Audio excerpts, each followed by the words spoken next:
ಮತ್ತೊಂದು ಕಡೆ ಮತ್ತೊಂದು ಟ್ವಿಸ್ಟ್ ಪಡೆದುಕೊಳ್ಳುತ್ತಾ ರಾಜ್ಯ ಬಿಜೆಪಿಯ ಬಣಬಡಿದಾಟ ಅನ್ನುವ ಕುತೂಹಲ ಕೂಡ ಇರುವಂಥದ್ದು. ಯಾಕೆ ಅಂತ ಹೇಳಿದ್ರೆ ಇವತ್ತು ಪ್ರೆಸ್ ಮೀಟ್ ಇದೆ. ಯಾರದ್ದು? ವಿಜಯೇಂದ್ರ ಅವರದ್ದು. ಮತ್ತೊಂದು ಟ್ವಿಸ್ಟ್ ಪಡೆಯುತ್ತಾ ಬಿಜೆಪಿ ಬಣಬಡಿದಾಟ ಕುತೂಹಲ ಕೆರಳಿಸಿದೆ. ಇಂದಿನ ವಿಜಯೇಂದ್ರ ಪ್ರೆಸ್ ಮೀಟ್ ಇವತ್ತು ಬೆಳಗ್ಗೆ 11:30ಕ್ಕೆ ಸುದ್ದಿಗೋಷ್ಠಿ ನಡೆಸಲಿದ್ದಾರೆ ವಿಜಯೇಂದ್ರ. ರೆಬಲ್ಸ್ ವಿರುದ್ಧ ಬಾಂಬ್ ಸಿಡಿಸ್ತಾರ ರಾಜ್ಯಾಧ್ಯಕ್ಷರು? ರಾಜ್ಯಕ್ಕೆ ಚುನಾವಣಾ ಉಸ್ತುವಾರಿ ಎಂಟ್ರಿ ಹೊತ್ತಲ್ಲೇ ಬಣದ ಬೆಂಕಿ ಜೋರಾಗಿದೆ.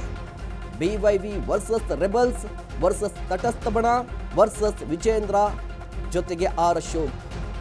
ಬಿಜೆಪಿ ನಾಯಕರ ನಡುವಿನ ಈ ಕೋಲ್ಡ್ ವಾರ್ ಇದೆಯಲ್ವಾ, ಇದು ಎಲ್ಲಿಗೆ ಹೋಗಿ ನಿಲ್ಲುತ್ತೆ? ಇದರ ನಡುವೆ ಇವತ್ತು ವಿಜಯೇಂದ್ರ ಅವರು ಸುದ್ದಿಗೋಷ್ಠಿಯನ್ನು ನಡೆಸ್ತಾರಂತೆ ಬೆಳಗ್ಗೆ 11:30.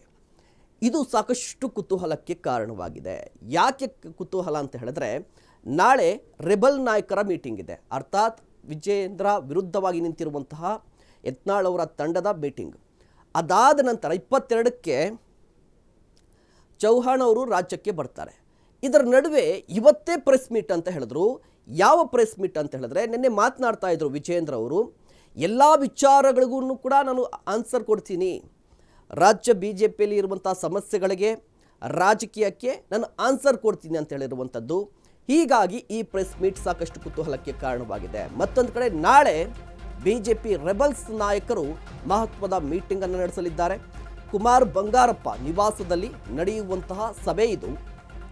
ರಾಜ್ಯಾಧ್ಯಕ್ಷರ ಬದಲಾವಣೆ ಸಂಬಂಧ ಮಹತ್ವದ ಮೀಟಿಂಗ್ ಅಂತ ಅಂದಾಜು ಮಾಡಲಾಗಿದೆ. ಸಭೆಯಲ್ಲಿ ಬಿಎಸ್ವೈ ಜೊತೆ ಗುರುತಿಸಿಕೊಂಡಿರುವವರು ಕೂಡ ಭಾಗಿಯಾಗುವ ಸಾಧ್ಯತೆಗಳು ದಟ್ಟವಾಗಿದೆ.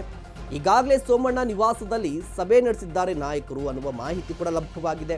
ಹೀಗಾಗಿ ಸಾಕಷ್ಟು ಕುತೂಹಲಕ್ಕೆ ಕಾರಣವಾಗಿದೆ ರೆಬಲ್ ನಾಯಕರ ಸಭೆ ಅಂತ. ಒಂದು ಕಡೆ ವಿಜಯೇಂದ್ರ ಅವರು ಇವತ್ತು ಸುದ್ದಿಗೋಷ್ಠಿಯನ್ನು ನಡೆಸ್ತಾರೆ ಅಂತ ಹೇಳ್ತಾರೆ. ಇವತ್ತಿನ ಸುದ್ದಿಗೋಷ್ಠಿಯಲ್ಲಿ ಯಾವೆಲ್ಲ ವಿಚಾರಗಳನ್ನು ಪ್ರಸ್ತಾಪ ಮಾಡ್ತಾರೆ? ಹೊಸ ಬಾಂಬ್ ಏನಾದರೂ ಸಿಡಿಸ್ತಾರಾ? ರೆಬಲ್ಸ್ ವಿರುದ್ಧ ಕಿಡಿಕಾರ್ತಾರಾ ಅಥವಾ ತಟಸ್ಥ ಬಣದ ವಿರುದ್ಧ ಕಿಡಿಕಾರ್ತಾರಾ? ಯಾವ ಕಾರಣಕ್ಕಾಗಿ ಸುದ್ದಿಗೋಷ್ಠಿ ಅನ್ನುವ ಕುತೂಹಲ ಒಂದು ಕಡೆ ಆದರೆ, ಮತ್ತೊಂದು ಕಡೆ ಏನಪ್ಪಾ ಅಂತ ಹೇಳಿದ್ರೆ, ನಾಳೆ ರೆಬಲ್ ನಾಯಕರ ಒಂದು ಮೀಟಿಂಗ್ ಇರುವಂಥದ್ದು ಕುಮಾರ್ ಬಂಗಾರಪ್ಪ ಅವರ ನಿವಾಸದಲ್ಲಿ. ಈ ಮೀಟಿಂಗ್ ಯಾಕೆ ಮಹತ್ವವನ್ನು ಪಡೆದುಕೊಳ್ತಾ ಇದೆ ಅಂತ ಹೇಳಿದ್ರೆ, ವಿ ಸೋಮಣ್ಣ ಭಾಗಿಯಾಗುವ ಸಾಧ್ಯತೆ ಇದೆ. ಅಂದರೆ ತಟಸ್ಥ ಬಣದ ನಾಯಕರು ಕೂಡ ಭಾಗಿಯಾಗುವ ಸಾಧ್ಯತೆ ಇದೆ. ಹೀಗಾಗಿ ಒಂದು ಕಡೆ ಪ್ರೆಸ್ ಮೀಟು, ಮತ್ತೊಂದು ಕಡೆ ಈ ಮೀಟಿಂಗ್ನಿಂದಾಗಿ ರಾಜ್ಯ ಬಿಜೆಪಿಯಲ್ಲಿ ಏನು ನಡೀತಾ ಇದೆ, ಇದಕ್ಕೆ ಬ್ರೇಕ್ ಬೀಳುತ್ತಾ ಅನ್ನೋದು ಸದ್ಯದ ಕುತೂಹಲ ಆಗಿರುವಂಥದ್ದು.